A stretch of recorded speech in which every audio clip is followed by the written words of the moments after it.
오늘의 사연 지금 바로 시작해 볼게요. 안녕하세요. 올해로 40대 초반인 호라비입니다. 아내와는 사별했습니다. 젊은 나이에 저보다 먼저 떠난 아내가 참 원망스러울 때도 있었습니다. 결국 그 상황을 받아들이지 못한 저는 정신과 치료를 다녀야 했고 결국엔 우울증으로 번져서 다니던 회사에서까지 잘리게 되었습니다. 아내가 세상을 떠나면서부터 제 인생이 송두리째 뒤집어졌지요. 한동안은 방황하면서 엄청 힘들게 지냈습니다. 직장을 그만두게 되면서 대출을 갚을 길이 막혀서 살고 있던 집을 팔게 되었습니다. 그나마 가지고 있던 부동산이었는데 팔아서 대출 갚고 세금 내고 하니까 제 손에 떨어지는 것도 얼마 없더라고요. 살던 집을 팔았는데 그 돈 가지고 비슷한 집은 꿈도 꿀 수 없을 정도였습니다. 그렇게 이리저리 발품 팔다가 빌라를 하나 구하게 되었습니다.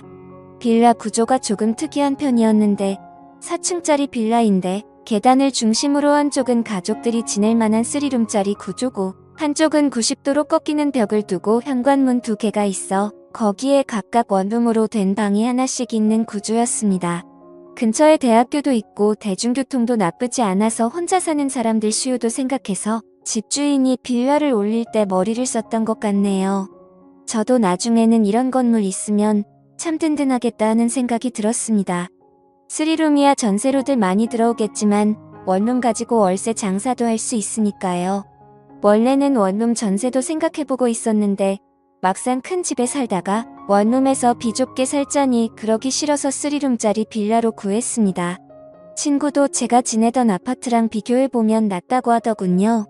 전에 살던 곳은 엘리베이터도 없어서 생수같이 무거운 거 들고 갈 때 고생도 하고 여러모로 먼저 살던 곳과 차이가 났습니다. 하지만 좋은 점도 있었지요.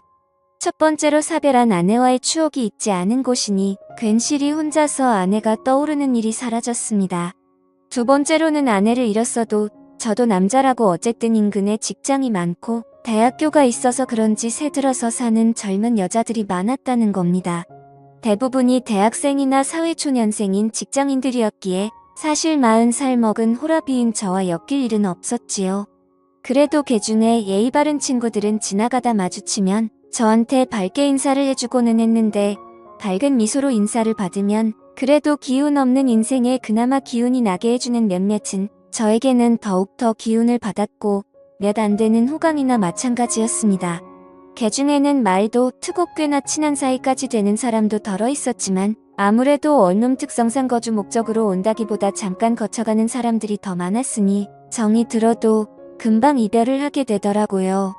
사람 마음이 참 간사한 게 그렇게 정을 준 사람들이랑 또 그렇게 이별을 하고 나니 마음 한구석 허운 마음을 어떻게 채울 수가 없었습니다. 그러던 어느 날 우리 집에 초인종이 울려서 현관문으로 마중 나간 그날의 그녀를 그때 처음 만나게 되었습니다. 요즘 사람 같지 않게 새로 이사 왔다며 떡을 돌리러 왔더라고요. 뭘 이런 걸 다 주나 싶어서 감사히 잘 먹겠다고 하고 너스레를 떨며 말을 건네니 그녀의 한국말이 약간 어눌하고 어색하다는 걸 느꼈어요. 아니나 다를까 그녀는 자기 자신을 교포 출신이라고 소개했고 윗집에 새로 이사 왔다고 하더라고요. 굉장히 아름다운 사람이었습니다. 같은 한국인인데도 나고 자란 나라가 다르면 인상이나 분위기도 바뀌는가 싶었어요.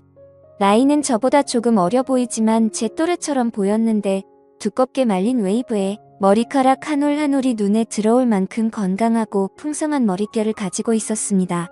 피부도 살짝 햇빛에 그을린 듯 까무잡잡해 보였는데 그래서 그런가 새빨갛게 칠한 입술과 웃을 때 보이는 가지런한 하얀 이빨이 유난히도 눈에 들어오더라고요. 화장하는 방법도 어렴풋이 한국 여자들하고는 많이 달라 보였고 한국인이지만 이국적이다라는 느낌을 받았어요. 아무튼 이래저래 인사를 나누는데 외국에서 와서 그런지 제잘제잘 본인의 이야기를 열심히 하더라고요. 손짓 발짓 섞어가며 어눌한 한국말로 이야기를 해주는데 그녀의 사연도 저 못지 않았습니다. 그녀는 어릴 적에 입양이 되었고 외국인 부모님 손에 자랐답니다. 그리고 한국인 남편을 만나게 되어 결혼을 했는데 남편은 불의의 사고로 미국에서 명을 달리했다고 합니다. 그런데 남편이 버릇처럼 한국이란 나라는 정말 좋은 나라라고 했다며 기회가 되면 한국에서 살아보자고 종종 이야기를 하곤 했었다고 하네요. 그녀도 저처럼 남편을 잃고 방황하다가 마음 추스르고 남편과의 약속을 지키러 혼자서 무작정 한국으로 왔다고 하는 겁니다. 원래는 한국말을 거의 못했는데 한국인 남편과 결혼 생활을 하면서 지금 정도의 수준까지 익히게 되었다고 하더라고요.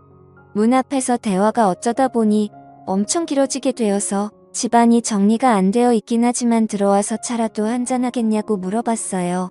그런데 그녀가 살짝 경계하는 표정을 짓더니 아직 이웃들한테 다 인사도 끝나지 않았고 시간이 나면 들리겠다 말하고 자리를 떠났습니다. 나중에 정식으로 꼭 좀 초대해달라고 하고 제 시야에서 사라지는데 오랜만에 나눈 또래 여자와의 대화라 그런지 그날 이후로 계속 그녀가 떠오르더라고요. 괜히 윗집에서 소음이 들리면 신경 쓰이고 참견하고 싶고 그녀와 가까워지고 싶다는 생각이 들었습니다.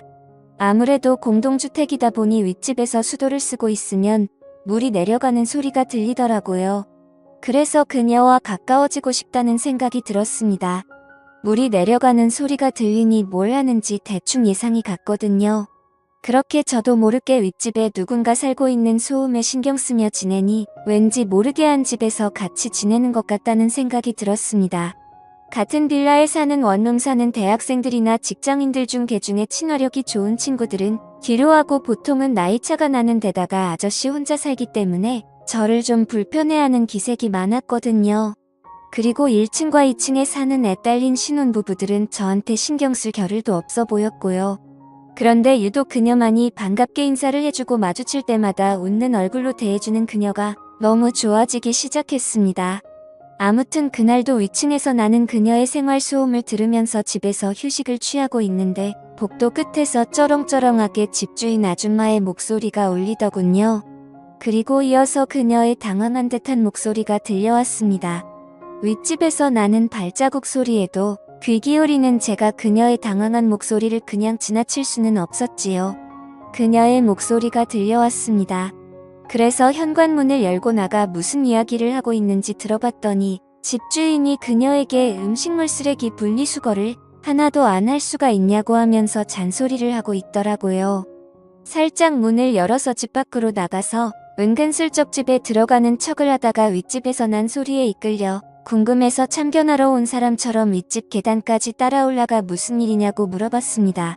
집주인 아줌마는 짜증이 가득 나서는 요즘 일반 쓰레기에서 음식 섞는 냄새가 너무 많이 나서 보니 이 집에서 음식물 쓰레기를 일반 쓰레기에 버리고 있었다고 하면서 저한테 하소연을 하더라고요. 제가 그녀 대신에 한국에서는 살아본 적이 없어서 분리수거 같은 게 어려울 수도 있지 않겠냐고 설명해주고 그녀가 앞으로 공동생활하면서 지켜야 할 부분들은 제가 잘 알려주겠다고 말하고 집주인을 달래줬습니다. 집주인 아줌마가 이내 화가 누그러져서 그녀에게는 앞으로 조심 좀 해달라고 말하고는 자리를 떠나갔어요. 그녀를 위기에서 구해줬으니 그녀에게 저는 백마탄 왕자님처럼 보이지 않았을까 싶어서 괜히 그녀 앞에서 나 어떠냐는 식으로 웃어 보이고 있었습니다. 그런데 항상 얼굴에 떠나지 않는 미소가 매력이었던 그녀가 굉장히 풀이 죽은 표정을 하고 있더라고요. 그녀는 그저 남편이 태어나고 자란 나라에서 좀 더 남편을 추억하고 싶어서 왔을 뿐인데 남편 말처럼 사람들이 친절하지도 않고 자기는 매일같이 실수투성이라고 하면서 자기를 자책하더라고요. 그런 그녀를 달래주고 앞으로 애매한 것들은 하겠다고 생각하고 저한테 먼저 물어보라고 말했습니다. 제가 하나부터 10까지 다 알려주겠다고요. 그녀는 허리를 숙여 넙죽 인사하면서 고마움을 표현했습니다. 그리고 그날로부터 2주가 지난 수요일이었습니다. 일 마치고 집으로 돌아가는데 계단 근처에서 비릿한 악취가 진동을 하더라고요. 냄새를 따라 계단을 올라갔는데 윗집 사는 그녀가 아주 얼굴이 울상이 되어서 이러지도 못하고 저러지도 못하고 있더라고요. 그 악취는 그녀의 집 앞에서부터 나던 것이었습니다. 분리수거 때문에 집주인에게 된통혼이 났던 그녀는 자기가 또 실수를 할까봐 무서워서 여태껏 음식물 쓰레기를 가져다 버리지도 못하고 집에다 모아놨던 거예요. 그런데 쓰레기 양이 많아지고 감당이 되지를 않으니 그녀도 안 되겠다 싶어서 일단 제가 오면 도움을 청해보려고 했는데 음식물을 담아놓은 봉투가 문고리에 걸려 찢어지면서 계단이며 복도를 썩어버린 음식물로 난장판을 만들어 놨던 거예요. 그녀의 집안 상태도 말도 못할 정도였어요. 분리수거 때문에 집주인에게 된통혼이 났던 그녀는 집을 못 가게 됐어요.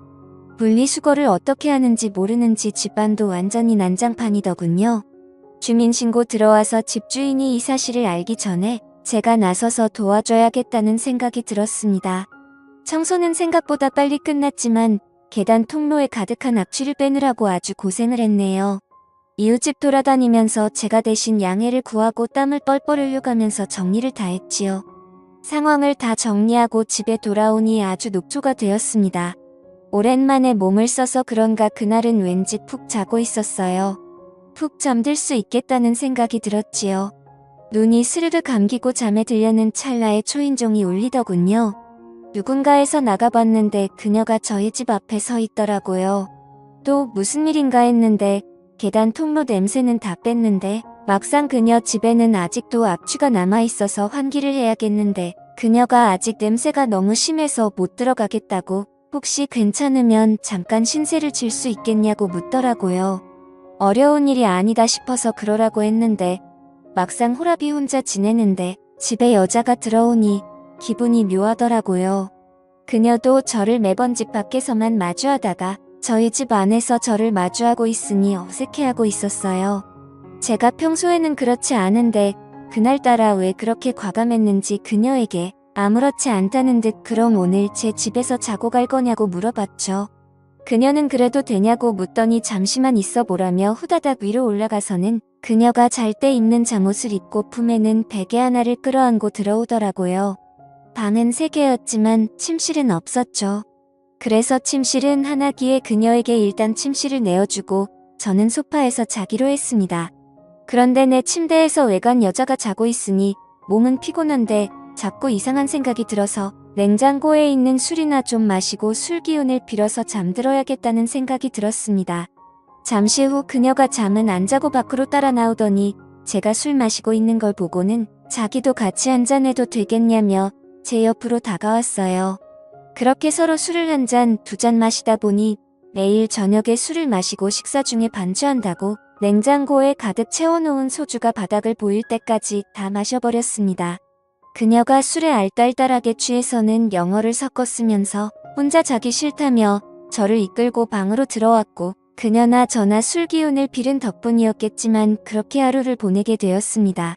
아침에 일어났는데 술 기운에 머리는 지끈거렸고 청소 때문에 그런 건지 어젯밤 무리를 해서 그런 건지 허리가 다 뻐근했지요.